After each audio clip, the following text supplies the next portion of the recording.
Morning, everybody. Happy Friday. We have a special guest for chat today. Former Brewers third baseman Jeff Cirillo in the house. Woo-hoo! That's true. I knew you were going to do that. Yeah, the Air and Water Show is going on, and that's one of the reasons that you're back in town. Is that true? Are you really going to jump out of a plane? I guess so. My good friend David Sankamy brought me here to Wisconsin. He's like, you want to jump out of a plane with him on green? I'm like, why not? Let's do it. See, here's how I feel about jumping out of, I'm assuming it's a perfectly good airplane that you'll be jumping out of. I kind of feel like there's, With no reason to get out midair. I feel like there are certain risks in life you can't avoid, like driving a car is an example. You know, that's a risk that we take every day. But jumping out of a plane is one that I don't have this desire to do. I've renamed it skydying. Skydiving? Not diving, skydying. Well, good thing that you're not jumping. And you know, I'm not so worried. Good thing you're not tandeming with her, right? I'm not so worried about the plane being in good shape. I'm more worried about my parachute. You're like, oh, I'm wondering about the plane is. I'm like, I don't care about the plane. Have you done it before? No, I haven't. So, but the guy that I'm jumping with, his name's William, and he's done 1 million jumps. He's with the veteran crew, and he had Bush with him, and Carl Malone, so he's jumped with many people. All right. Famous people. Yeah, I think it's good if you're with somebody who's been with famous people before so he doesn't freak out about that. Will you be nervous, do you expect? Oh, yeah, I will be nervous. Yeah. Right now, I'm playing it cool right now, but I'll be nervous once I get up there. Were you nervous playing baseball? I always wonder about the players that I see on the field. You played third base for the Brewers. Were you nervous before every game? Never nervous? Absolutely. I mean, ask yourselves that, right? Before you come through the doors, aren't you a little bit nervous? Never. Right.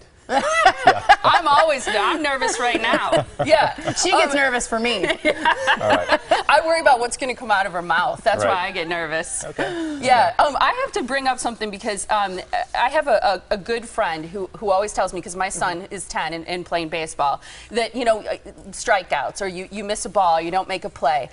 Baseball is a game of failure, and it's about managing failure. And one of the things that I read about you is that, you're going to love this, you made history because you were a pitcher's 4,000th strikeout. Would you agree that baseball is a game of failure? Aren't you glad she reminded you? Yeah. Do you appreciate me bringing up that statistic rather than your batting average or something like that? It is a game of failure. Baseball is one of the things that you have to deal with adversity. I mean, especially even little Johnny and your son, who might hit 700, still makes 3 out of 10 outs, and he has to deal with making that right turn. You know, I mean, you always want to make left turns in baseball, not right turns. Right turns always lead you back to the dugout. Right. So, oh yeah, that's true. I get that. So that's one of those things that baseball teaches a lot of ability to make adjustments and adversity, and kind of just keep fighting. Yeah. You're scouting now for Los Angeles, right? What do you look for when you're looking at young players who are up and coming? Right. Do you kind of look for some of the skills that you thought were successful for you when you played, or do you look for other things? I have to be careful when I do it, because I look for the guy, the can-do kind of guy, that underdog. Because for myself, my whole skill package, or call them tools in baseball, my skill package was kind of almost below average. I was a below average runner, below average power, but I could throw, I could hit a little bit. It was a low round pick, so I look for those guys, the first guy out on the field, the guy that's taking extra grounders, the guy that you can feel in their makeup, and then you do a little background on them.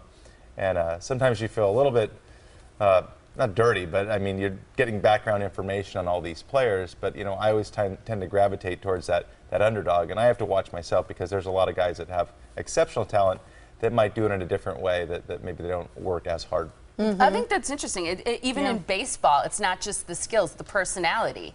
I mean, I think even like in hiring a technical producer for our show, I was looking for a guy who'd say, hey, can you do this? Can you do that? Yeah. It's somebody that can-do. It's that can-do, no problem, I'll work it out, kind of thing.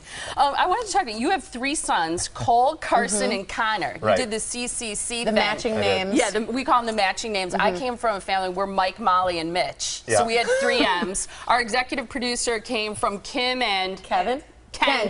And then I was thinking about the Duggar family, and they have Joshua, Jana, John, David, Jill, Jessa, Jinger, Joseph, Josiah, Joanna. You want me to keep going? Yep. Justin, Jackson, Johanna, Jennifer, Jordan, Grace, Josie, and then you got Jedediah and Jeremiah, because you got to go to more syllables then. The next one's just going to be OGs. Yeah. Right. Like, no more G's. So when you're naming that first and second kid, are you like, it's got to start with the C? Because my mom said, if you have 2 M's, by the time you get to the 3rd kid, you got to have a matching letter. Yeah, you got to roll through it. Actually, my first son, Cole, his name is Jeffrey Cole. Oh, okay. So, but he goes by Cole. Okay. So, but C3, C squared, whatever you want to call it. Yeah. You like it? Yeah. Hey, well, what's something that you really deeply care about? You know, I like asking people once in a while, if you had to march down the street holding a sign for something that you believe in, is there anything that's like something you kind of wear as a badge of something you care about in terms of like social issues or things like that? Oh, that's a good question. That's kind of off the map. Yeah. Especially for someone that just came from Wisconsin. I mean, from Seattle yesterday morning, or this morning. So,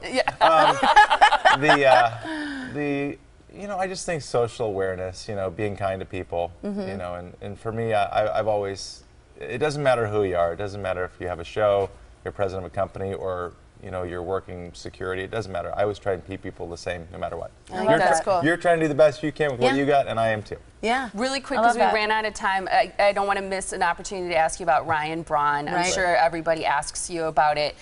Has it changed the game now that he's been suspended and he's, you know, admitted it? Well, the only thing, Ryan is a good human being. He has a good heart, and he's done a lot, and he loves this community, and I'm sure that he feels, you know, shame right now. The only thing that I have a problem with is that he kind of threw the little guy under the bus to protect himself, and that's where he has to make amends, and I think he will. Yeah, I agree. Point I think well taken. You know, going forward, it'll change the game for a lot of those young players who are making real important decisions at this point in their career. Whether they're being scouted, just playing, coming up through high school, I think they're going to be able to make better decisions as athletes. Very good. Nice point. Yeah, I think so too. It's awesome having you here. You know, be careful as you jump out of that plane. We're going to give information because no skydiving. No skydiving for you, Jeff. All right, August 3rd and 4th, tomorrow and Sunday from 10 until 4 is the Milwaukee Air and Water Show. The kickoff, though, with Jeff and the all-veteran parachute team is happening tomorrow at noon. So I'm going to be at State Fair then, because I'm doing something for What's for Dinner with Century. While I'm at State Fair cooking, I'll be thinking about you jumping out of an airplane. Well, I will be thinking of not eating one of those State Fair cream puffs because I've gone gluten-free for like the last 7 months, and so no cream puffs. No cream puffs for you. No. It's All right, great thanks, having Jeff. you. Thanks so much for your time.